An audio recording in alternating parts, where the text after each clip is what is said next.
전세 사기 안 당하려면 세입자가 반드시 알아야 할 실전 방지법. 평생 모은 돈, 전세 보증금으로 넣었는데 그 돈이 하루아침에 증발한다면 어떨 것 같으세요? 에이, 설마 나한테 그런 일이? 이렇게 생각하시죠. 그런데요. 실제 피해자들 대부분이 바로 그 설마 나한테? 라고 생각했던 평범한 사람들이었습니다. 2026년 2월 기준 누적 전세 사기 피해자는 36,950명, 피해 보증금 규모는 약 4조 7천억 원에 달합니다. 이건 뉴스 속 남의 이야기가 아닙니다. 지금 전세 계약을 앞두고 있는 분이라면 이 영상 하나가 여러분의 전 재산을 지켜줄 수 있습니다. 전세 사기가 이렇게 많이 발생하는 근본적인 이유는 뭘까요? 바로 정보 비대칭입니다. 집주인은 자기 집의 모든 사정을 알고 있습니다. 빚이 얼마나 있는지, 세금을 밀린 게 있는지, 다른 세입자가 이미 있는지.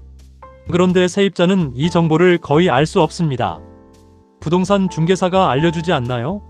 라고 생각하실 수 있는데 실제로 공인중개사가 전세 사기에 직접 가담한 사건도 적발된 바 있습니다.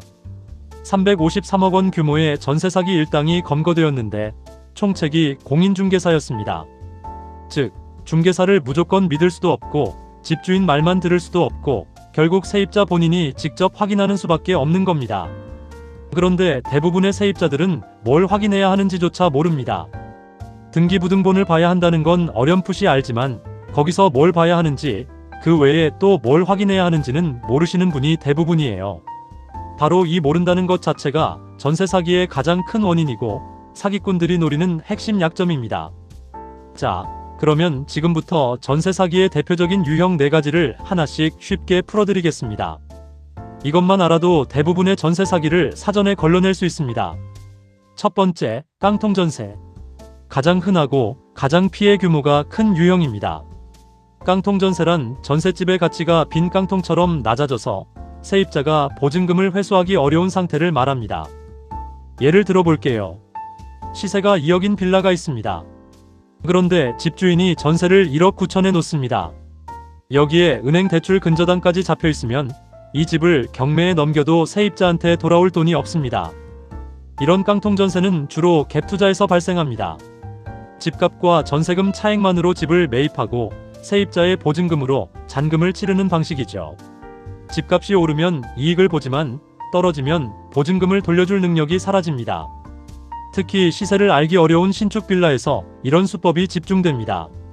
아파트는 실거래가가 투명하지만 빌라나 다세대 주택은 비교할 거래 자체가 적어서 가격을 부풀리기 쉬운 겁니다. 전세가가 매매가의 80% 이상인 주택은 깡통전세로 분류됩니다. 두 번째, 이중계약 사기. 이중계약은 동일한 주택으로 여러 명에게 동시에 전세계약을 맺는 방식입니다. 하나의 집인데 어에게도 보증금을 받고 B에게도 보증금을 받는 겁니다. 또 다른 형태로는 중개사가 세입자에게는 전세계약을 맺었다고 속이고 집주인에게는 월세계약을 맺었다고 속이는 수법도 있습니다. 세입자는 2억을 전세 보증금으로 냈다고 생각하는데 실제로 집주인한테는 월세 보증금 1천만 원짜리 계약서가 가 있는 겁니다. 차액은 고스란히 중개사가 가져갑니다. 세 번째, 신탁부동산 사기. 이건 좀 생소하실 수 있는데 최근 급증하고 있는 유형입니다. 부동산이 신탁회사에 넘어가 있는 상태에서 소유권이 없는 사람이 이 사실을 숨기고 전세 계약을 체결하는 방식입니다. 등기부등본에 신탁이라는 단어가 보이면 그 집의 실제 소유권은 신탁회사에 있습니다. 이 경우 원래 집주인은 세입자와 계약을 맺을 권한 자체가 없는 건데 세입자가 이걸 모르면 그냥 당하는 겁니다. 네 번째, 바뀐 집주인 사기. 계약 당시의 집주인과 실제 보증금을 돌려줘야 할 시점의 집주인이 다른 경우입니다. 세입자가 모르는 사이에 집이 매매되고 새 집주인은 보증금 반환 능력이 없거나 이를 거부합니다. 원래 집주인은 이미 잠적한 상태고요. 전입신고와 확정일자를 받아놓지 않으면 이런 상황에서 세입자는 법적 보호를 거의 받을 수 없습니다. 자, 유형을 알았으니 이제 핵심입니다. 어떻게 하면 이 사기를 피할 수 있는지 실전 체크리스트를 알려드리겠습니다. 첫째, 전세가율을 반드시 확인하세요. 매매 시세 대비 전세가가 70%를 넘으면 주의, 80%를 넘으면 위험합니다. 국토교통부 실거래가 공개 시스템이나 안심전세 앱에서 직접 확인할 수 있습니다. 둘째, 등기부등본을 직접 떼서 꼼꼼히 보세요. 갑구에서는 소유자가 누구인지, 을구에서는 근저당권과 선순위 권리 관계를 확인해야 합니다. 건축물 대장에서는 위반 건축물 여부와 신탁 등기 여부도 반드시 확인하세요. 계약 이후에 근저당이 추가로 설정되는 경우가 실제로 있기 때문입니다. 셋째, 전입신고와 확정일자는 이사 당일에 바로 처리하세요.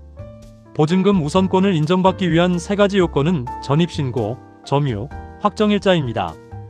이 중 하나라도 빠지면 나중에 문제가 생겼을 때 법적 보호를 못 받을 수 있습니다. 넷째, 전세보증보험에 가입하세요. 이건 선택이 아니라 필수입니다. 주택도시보증공사나 서울보증보험을 통해 가입할 수 있고, 집주인이 보증금을 돌려주지 못하는 상황이 생겨도 보증기관이 대신 반환해줍니다. 다만 모든 매물이 보험 가입 대상이 되는 건 아니기 때문에 계약 전에 가입 가능 여부를 먼저 확인하는 게 중요합니다. 보험 가입이 안 되는 매물이라면 그 자체가 위험 신호라고 보시면 됩니다. 다섯째, 2026년 9월부터는 안심전세 앱이 더 강화됩니다. 등기부등본, 확정일자, 전입가구 현황, 세금 체납 여부, 선순위 권리자 정보를 한 화면에서 확인할 수 있게 되고 다가구 주택까지 대상이 확대됩니다. 이 앱이 출시되면 반드시 활용하시기 바랍니다. 전세 사기는 내가 조금만 더 알고 있었으면 막을 수 있었던 범죄입니다. 오늘 영상에서 알려드린 4가지 유형과 5가지 체크리스트, 이것만 기억하셔도 여러분의 전 재산을 지킬 수 있습니다. 이 채널에서는 앞으로도 부동산 계약에서 반드시 알아야 하는 실전 정보를 계속 다룰 예정입니다. 다음 영상에서는 전세 계약서, 이 특약 하나 안 넣으면 끝장이라는 주제로 찾아뵙겠습니다. 구독과 알림 설정 해두시면 놓치지 않으실 수 있습니다. 그리고 주변에 전세 계약 앞두고 있는 분이 계시다면 이 영상 꼭 공유해주세요. 한 사람이라도 피해를 막을 수 있다면 그게 이 영상을 만든 이유니까요.